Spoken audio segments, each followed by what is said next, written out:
Hello, welcome to the conversation here on News Central Television. This is the program where we bring you all the latest political happenings on the continent of Africa. I am Gbenga, Aborowa. And I am Rita, Omodia. Today on the program, we will be looking at situations going on in Burkina Faso, where prosecutors are seeking 30 years for ex-leader Blaise Compaore over Thomas Sankara's murder. We'll also be looking at situations in Libya, where Prime Minister Dbeibah rejects attempt by Parliament to replace him. So first, let's start in Libya, where the effort to hold Libya's presidential election has once again reached another stalemate, with political rivals, parliament and parties at loggerheads with one another.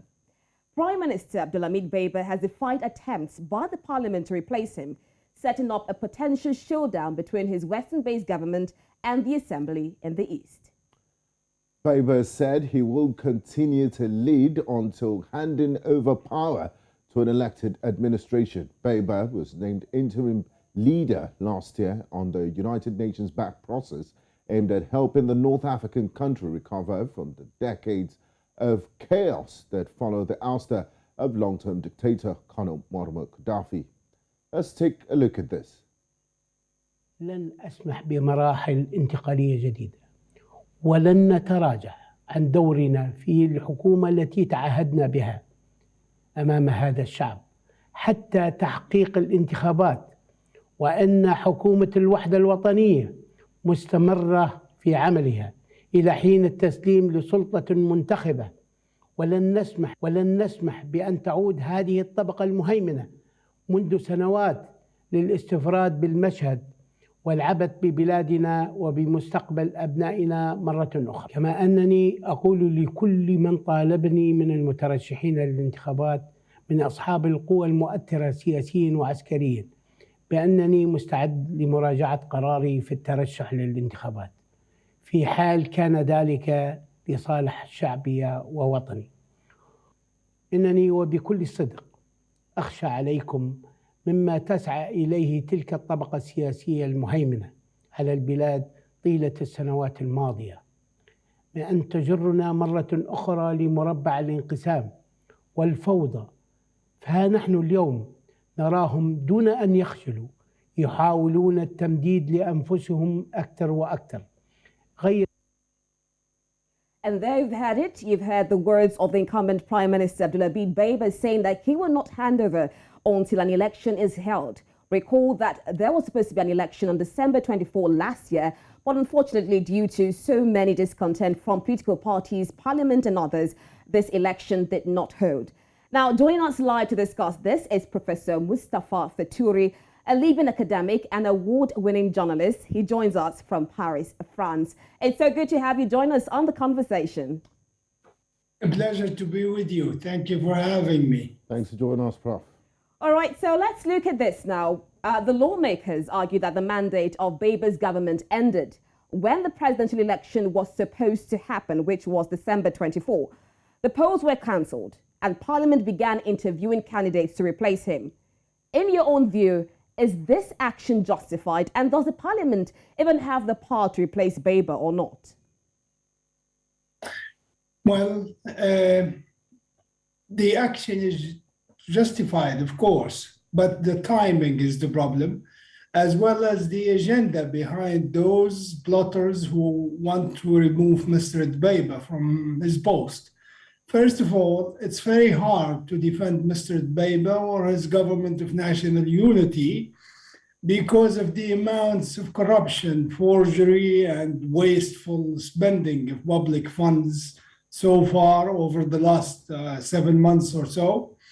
And he himself has been implicated in many cases of corruption, as well as forging his own university degree from a university in Canada, which he claimed to have a master's in civil engineering from that university. But I can tell you, contacted the university and they gave me a written statement that they have never heard of this guy before. That's one thing. So it's quite difficult really to defend him. On the other hand, the the parliamentarians led by Mr. Aqil Saleh, the speaker, who want to remove him, actually they are doing so for their own sinister agenda, which is to stay in power as long as possible.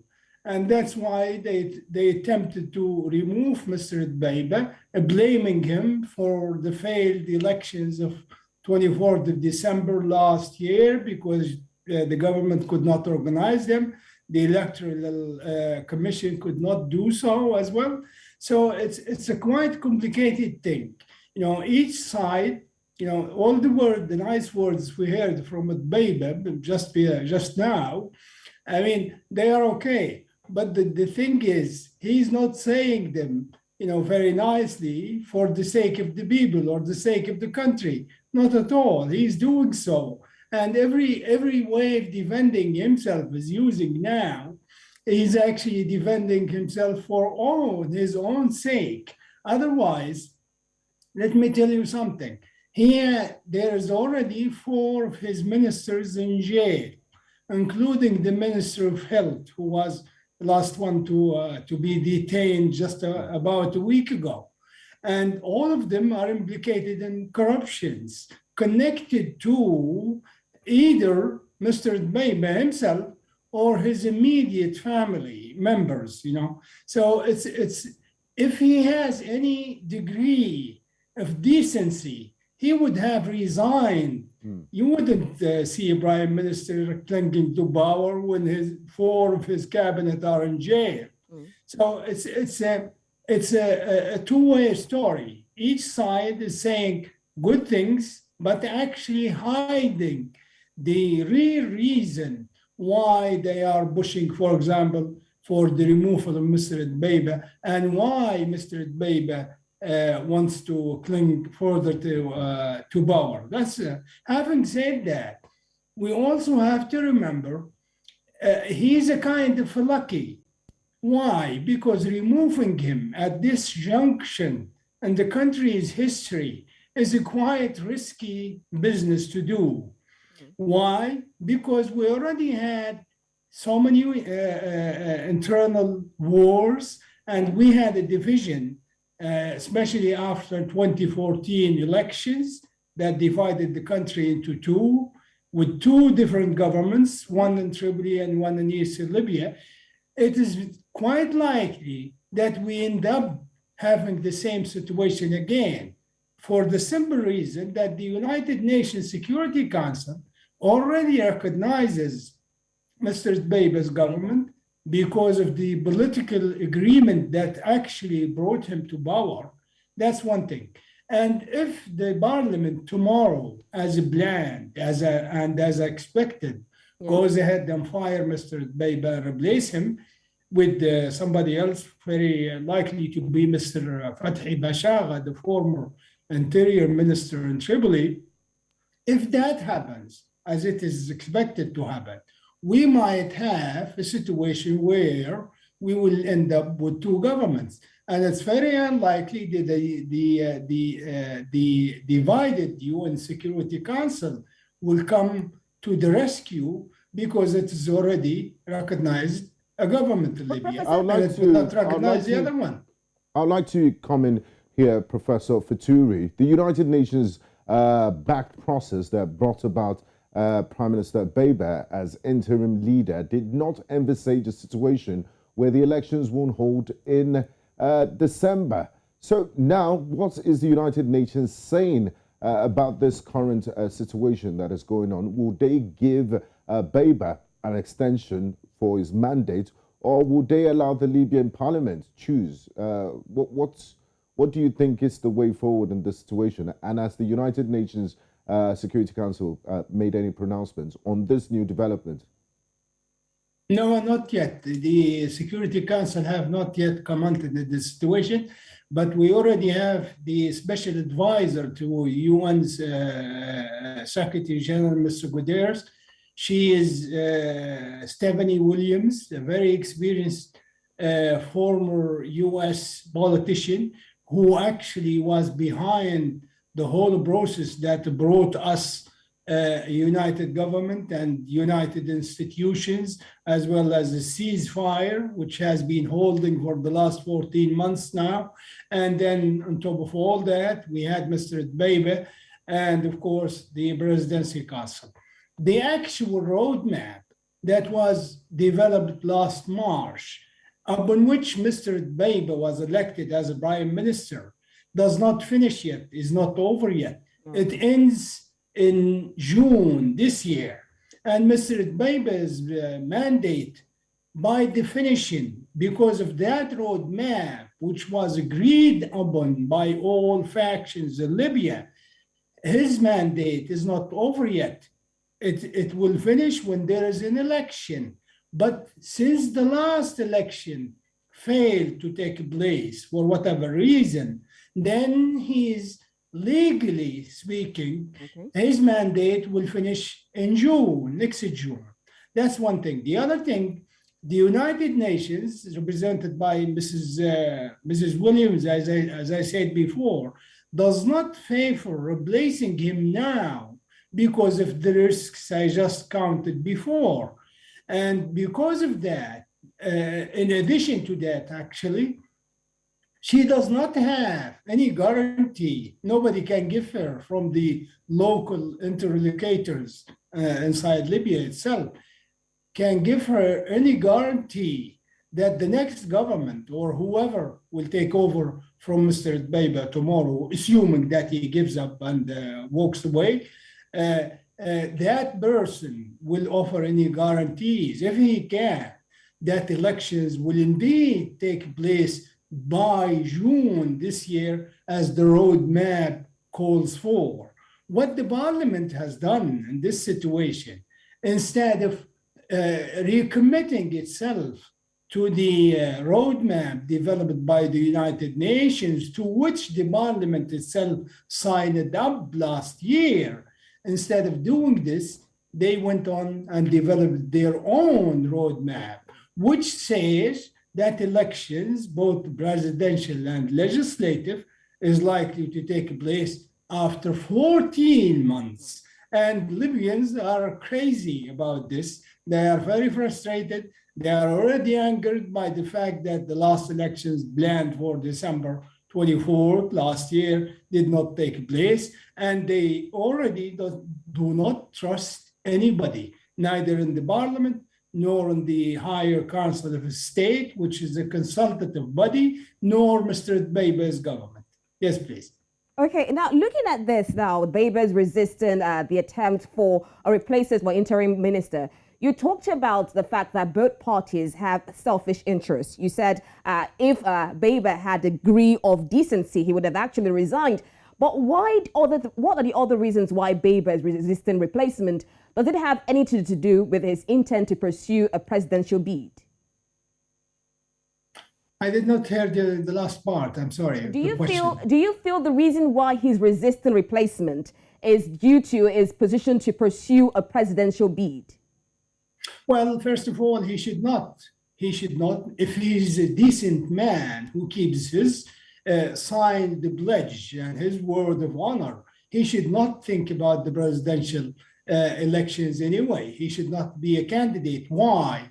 Because it was a condition last year, last March in Geneva, when he was elected. For everybody else, of course, not just him. It was a condition that whoever runs for the position of the prime minister should sign a pledge that he will not, definitely not, run for the presidential elections, and surely will not run for the legislative elections for the next 5 years. Mr. Dbeibah did sign that pledge and actually did not honor it. When he came up, when the candidacy procedure was up for grabs for everybody to register, he just went on to register and was, if you look at the roadmap that brought him to power, he should not be doing this. So this is another question, totally a complete thing.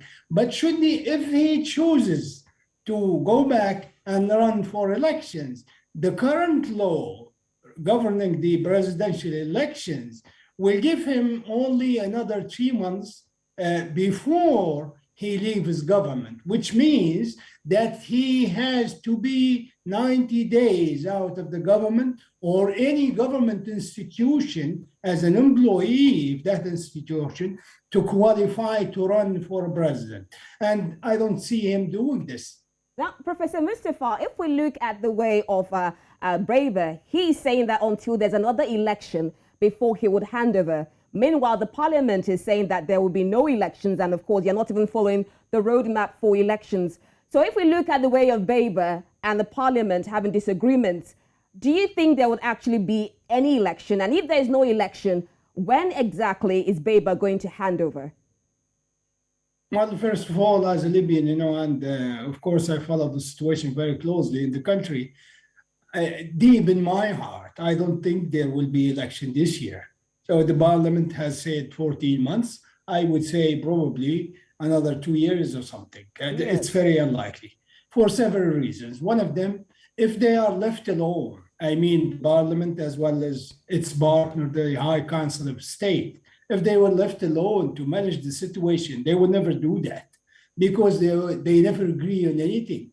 However, they agree very quickly on anything that will help them stay longer in their current positions, as we saw now, which is a kind of a rare thing. They already agreed that Dbeibah should go and that elections should take place after 14 months. Of course, there are no guarantees. That's the first thing. The second thing, there will be no fair elections in Libya, even in 5 years' time. You could have elections, but it will not be fair and honest and balanced. Why? And inclusive. Why do you say so? Because those who are determining, ascribing the laws, if you like, at the moment, they have their own prejudices against others. For example, Saif al-Islam al-Gaddafi, the son of the late leader Muammar al-Gaddafi, he is the very popular figure now in Libya, despite everything that happened. And he is still, even today, very, very, very likely to win the presidential elections. And this was the unsaid reason why so many others, including the parliament and the High Council of State, were angry that the election commission actually allowed him to run. Well, election commission could not do much about it because they rejected his file. He went to court and the court reinstated him into the race. So had we had elections last December, then Saif would be the president now of Libya.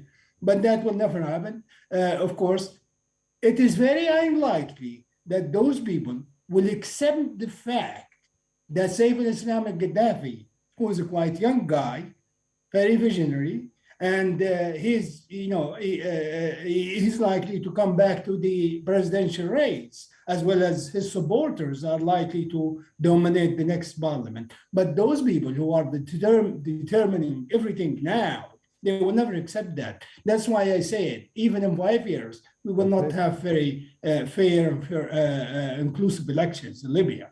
Now, Professor Fetouri, you just painted a picture of competing interest in Libya. The parliament wants elections to be held at a certain time. The Prime Minister is proposing another one. Looking at the security climate in Libya, you do know that Libya is walking on eggshells because it's almost like a graveyard piece. You have a parallel government, a government of national unity in Tripoli, and then you have General Khalifa Haftar in the east, and then the person of Saif al-Islam, who is quite divisive.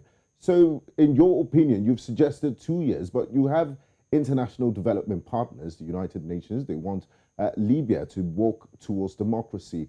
What will be the best scenario for the country? Because these three divisive individuals that were removed by the National Electoral Commission of Libya before the court reinstated them are quite divisive. So do you propose elections without Saif al-Islam, General Khalifa Haftar, and Abdulhamid Dbeibah?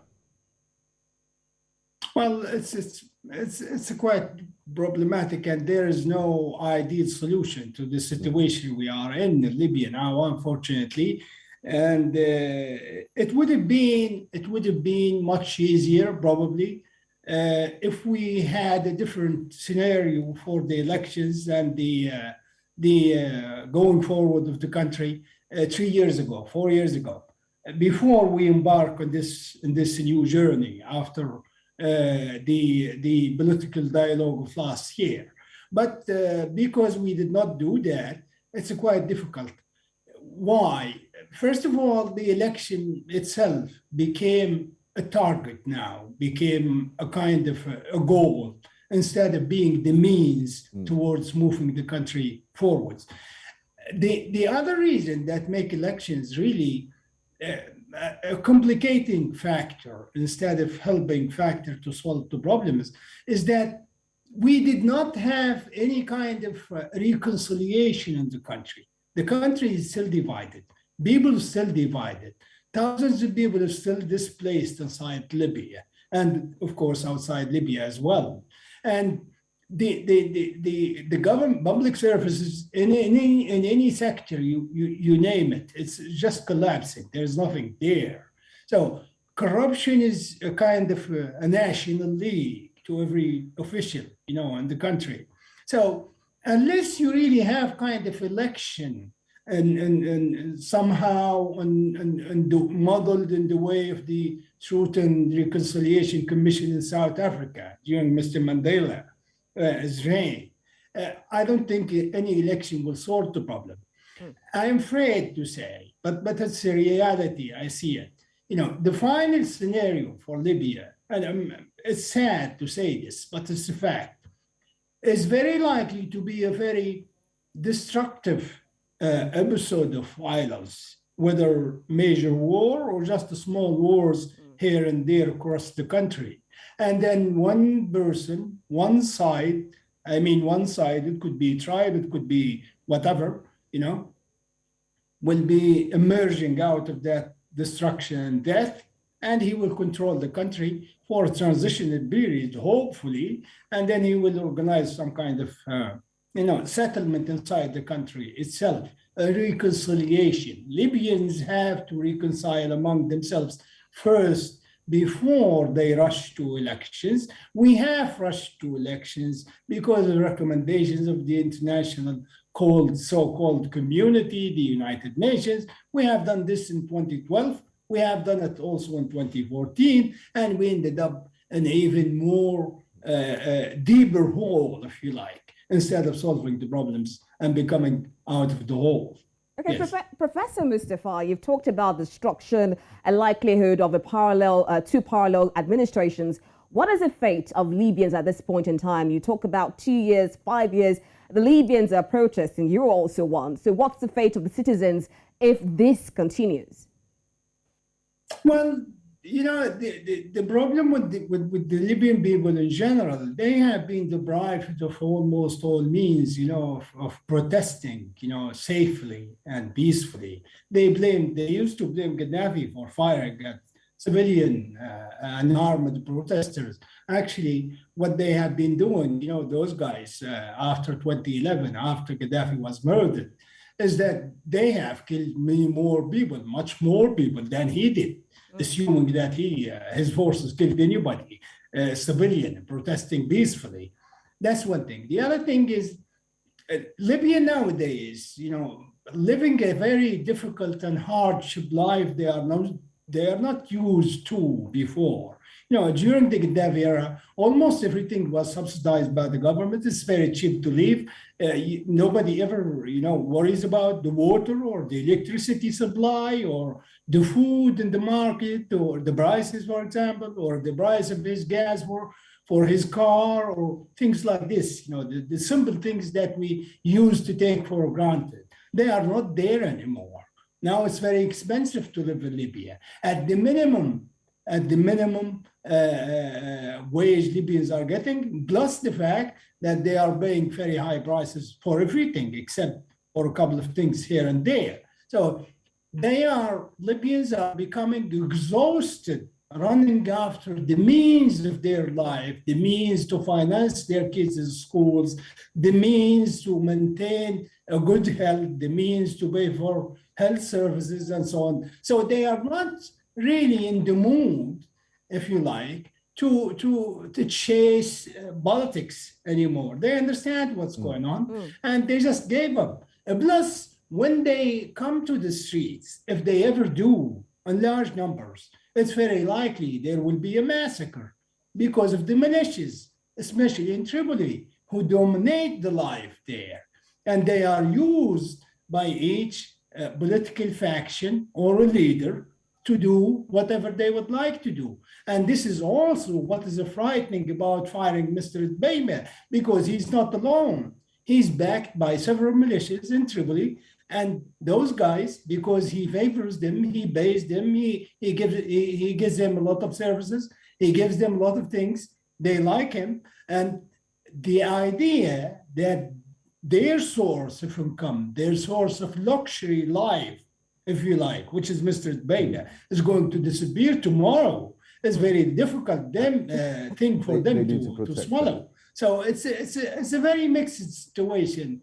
While there are occasions when security is okay, like these days, for example, 2 months ago, 3 months ago, 6 months ago, it's quite all right. We never had a major war. We have Ms. Williams, succeeded in brokering a very good ceasefire agreement since October 2020, still holding, and that's a very good thing. But everything else is actually going backwards.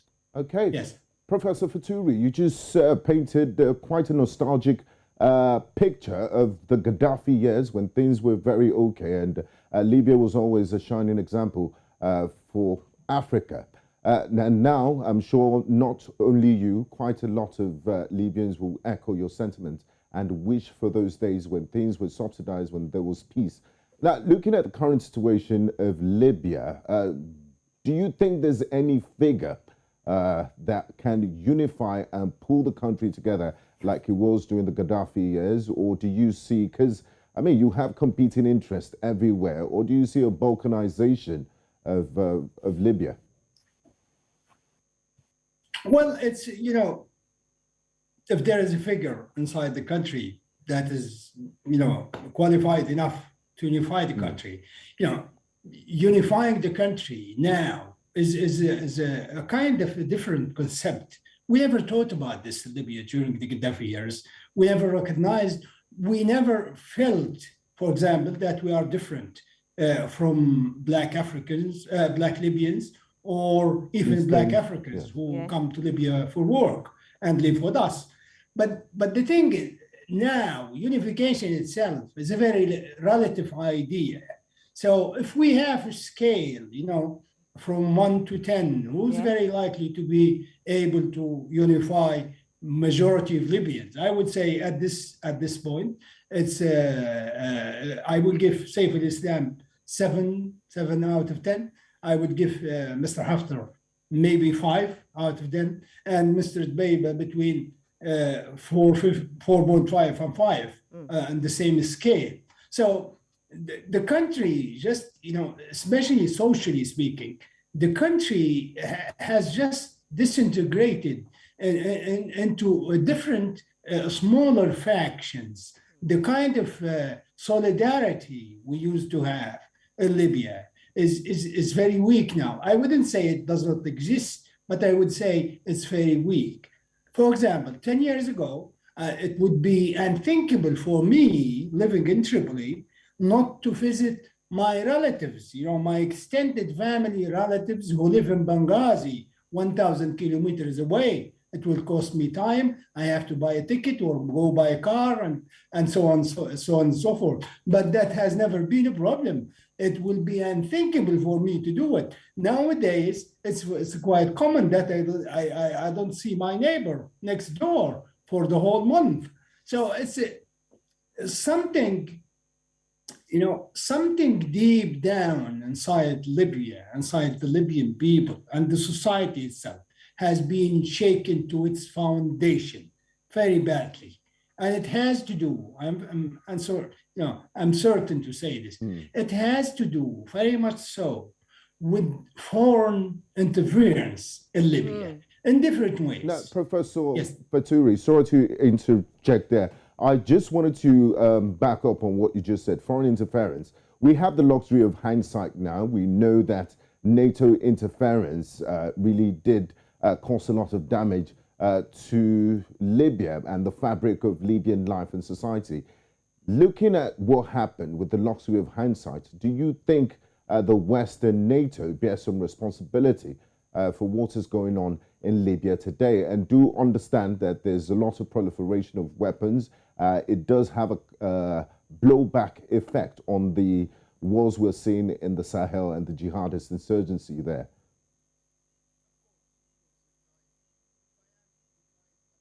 Responsibility for what is happening in Libya between NATO and foreign powers in general and the Libyan people. I would say Libyan people are responsible probably for 20-30% of it, and the rest of it, 70-80%, is the responsibility of foreign powers, especially the NATO military interference.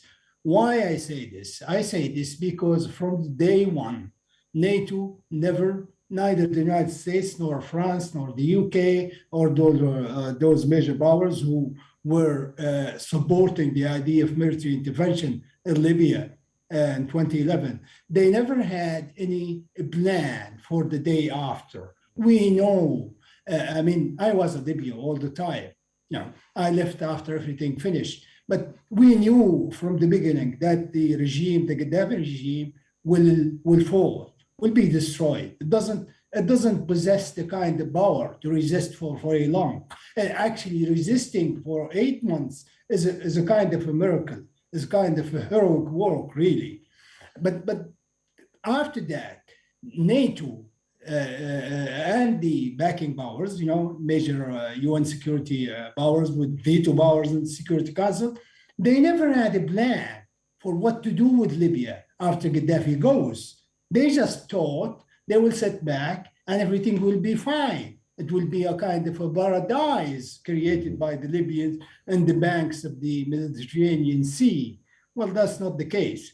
The Libyan society is far more complicated than it is neighbors in Tunisia or Egypt, where the same so-called Arab Spring took place or started in those countries before it reaches Libya. Yeah. So that was a major mistake. The other hidden goal of what happened in Libya and behind the destruction of Libya in 2011 is to make sure that any regime in Libya, coming regime in Libya, must do two things. One, keep the country one unit and divided because it doesn't serve the interests of major powers and regional powers if it's divided into 2 or 3. That's one thing. The other thing, any regime coming into Libya for a government and for the next 1 year must never, ever be in any way, even at 2% similarity to Gaddafi's, being a nationalist, being a pro-Africa, being a pro-Arabs, being a pro-Palestine. This is a thing of the past. So anyone who will govern Libya should give up this before he can actually preside over a united Libya anymore. The West, France, the UK, the United States, you name it, they don't want this anymore. They already had enough with Gaddafi for 40 years. He was a problem for them. He was a problem in Africa, he was a problem in North Africa, he was a problem in the Middle East, he was a problem in the United Nations as well. He has always been a problem over the Palestinian issue. So they don't want that anymore. They want the region to look alike, the whole region, Middle East, North Africa, to look alike, accept what they want him to accept, and just welcome what they throw at us. That's what they want. Sorry. All right, Professor Mustafa, let's look at how tomorrow is going to play out now. If the parliament does go as scheduled to replace interim Prime Minister Dbeibah, we have contenders such as Fatih Bashaga, who was a former interior minister. We also have Minister Council Khalid Al-Baibas. How viable are these candidates for tomorrow? Well, the most likely winner is Fatih Bashaga, of course. He's a skilled politician, that's one thing. He has quite a number of very strong militias behind him. He's from Misrata, which is a very fortified city, if you like. Lots of arms, lots of armed people, lots of training, and so on. Lots of wars. They have been in several wars inside Libya. By the way, incidentally, it's the same city from where Mr. Dbeibah is. And that the first consequence will be Misrata will be divided over who to support. There will be Misratans who will support Fatih Bashaga and those other Misratans who are supporting Mr. Dbeibah as they do now. And I would think, based on experience, observations, and so on and so forth, I would think Mr. Bashaga is quite qualified to make a better prime minister if other things, just stay constant, But I cannot predict. It's quite difficult for anyone to predict how he will behave towards, for example, elections this year. I don't think he will be welcoming that idea. He will find other ways, to go around it for at least another year or so. So it's not a given fact that this new prime minister, Fatih Bashaga or Bebas, that there will be elections for Libya in Libya this year. That's one thing. The other interesting thing to take into account is that despite all the enmity between East Libya and Western Libya in terms of politicians, of course, not the people, Mr. Bashaga is in coalition and in total agreement with the Speaker of the Parliament, Mr. Aqil Saleh, which, just months ago, each one was calling the other one a war criminal. And it's a very, kind of moving coalitions, there are no principles at all. Yes, it's all about personal interest, I guess. I would like to say a very big thank you to you, Professor Mustafa Fetouri, academic and award-winning journalist, for talking to us about the situation in Libya. We'll see what happens tomorrow, and we will like to have you back on Friday to conclude this, what a lot of people have called a dramatic, ever-changing Libyan political drama. Thank you once again for joining us on the conversation. Thank you for having me. I will be pleased to join you again. Thank you very much. We're glad to hear that. Thank you. You're watching the conversation on News Central Television. We'll go on a quick break, and when we come back, we will be looking at the trial of those suspected of the murder of Captain Thomas Sankara. You stay with us. We'll be right back.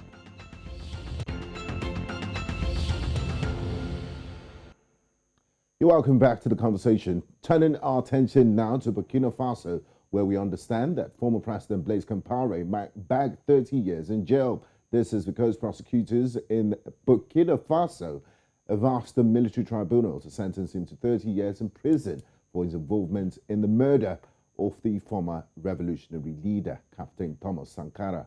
Now, at the hearing in Burkina Faso's capital, Ouagadougou, prosecutors presented sufficient evidence and asked the court to convict Compaore, Hyacinth Kafando, who was a security chief, both of whom were tried in absentia, and 13 others.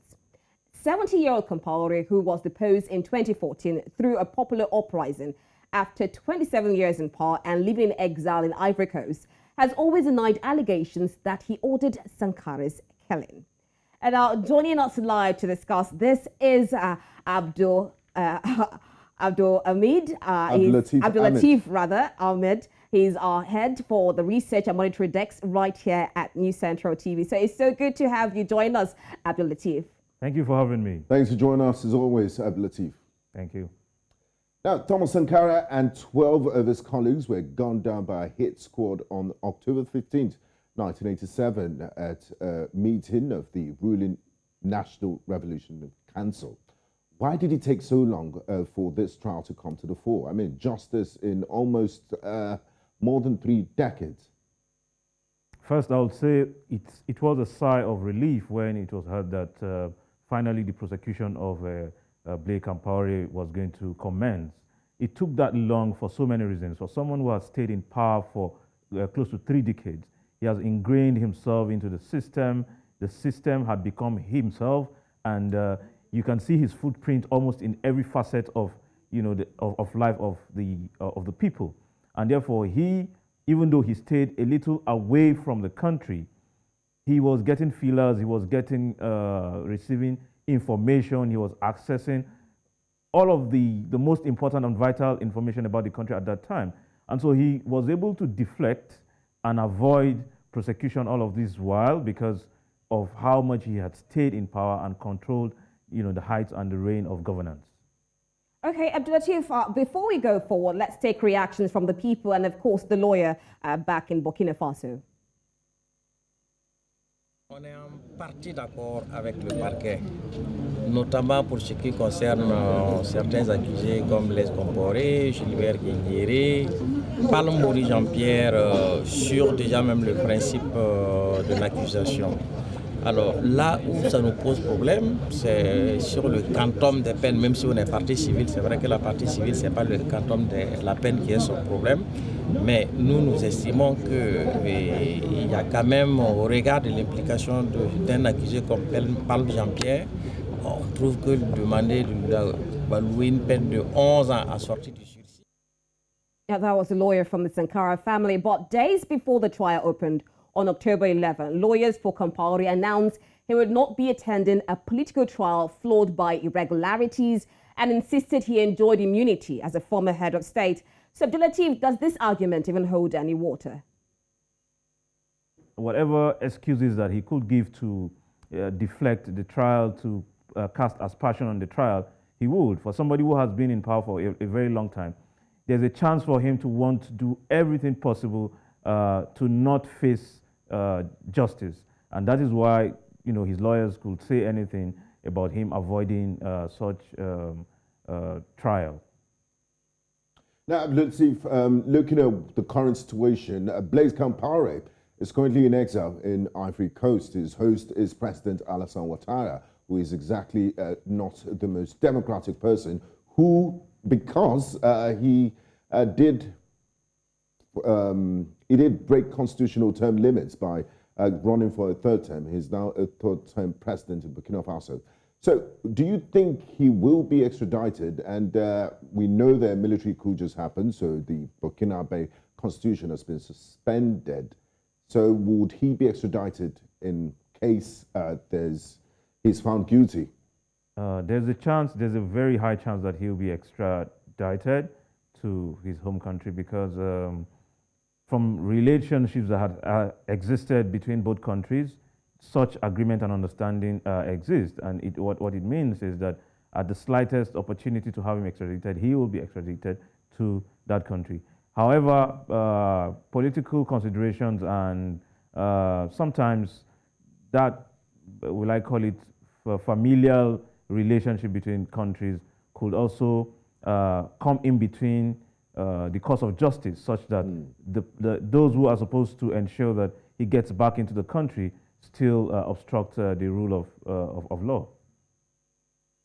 Now, Abdulatif, you're still talking about the persecution of those involved in the death of Thomas Sankara. And if you know Thomas Sankara, he was a widely respected man. So let's take the reaction from his wife, Mariam Sankara, who we know felt the ordeal very much with the death of Thomas Sankara. Moi, ce que je déplore, c'est concernant Jean-Pierre Palme, quand même, avec le sursis. Je ne sais pas, j'espère que le tribunal va peut-être corriger parce que, quand même, il y a eu beaucoup d'éléments, quand même, qui montrent sa culpabilité. On verra ça.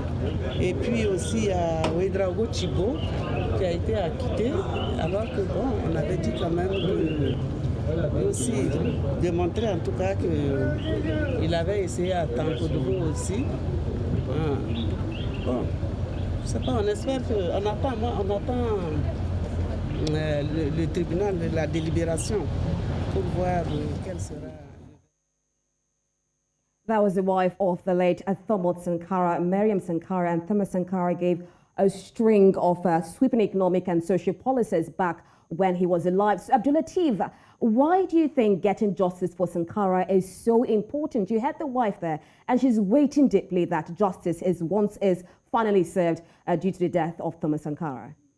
Well, for so many reasons, Thomas Sankara and a few other compatriots in his time represented probably the best set of persons who were supposed to give Africa, or in fact Burkina Faso, a better outlook, a better thought process, a better reasoning about their country. He was passionate about growing that country, and so his existence, his death, his life and everything became so iconic, became so important for the people of Burkina Faso. And therefore, the reason for which whatever happens in that country must happen in such a way that justice must be seen to have been delivered is such that for a country to move forward, for there to be peace and security in the country, burning issues, there must be closure for the, for the family, there must be closure for the citizenry, there must be that understanding, even for those who are in the army, who defend the country,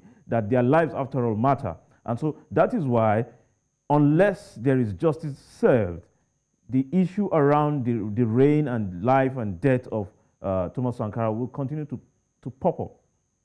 Thank you very much, Abdul Latif Ahmed. It's been an absolute pleasure talking to you. Thanks for your insights on the subject. And this is where we drop the anchor on today's conversation. We've been looking at the situation in Libya, and we also did talk about the trial of the murderers of late Burkina revolutionary Thomas Sankara. And we're hoping that justice will be served. Our fingers are still crossed, because back in Sudan, we see lots of protests going on there, once again calling for a democratic transition of a government. That's where we'll draw the curtains for today's edition of The Conversation. Do join us again on a Friday, 5 p.m. West African time for another edition as we discuss major political stories on the continent. I am Rita Omodia. And I'm Gbenga, Aborowa. Until next time on The Conversation. Bye-bye.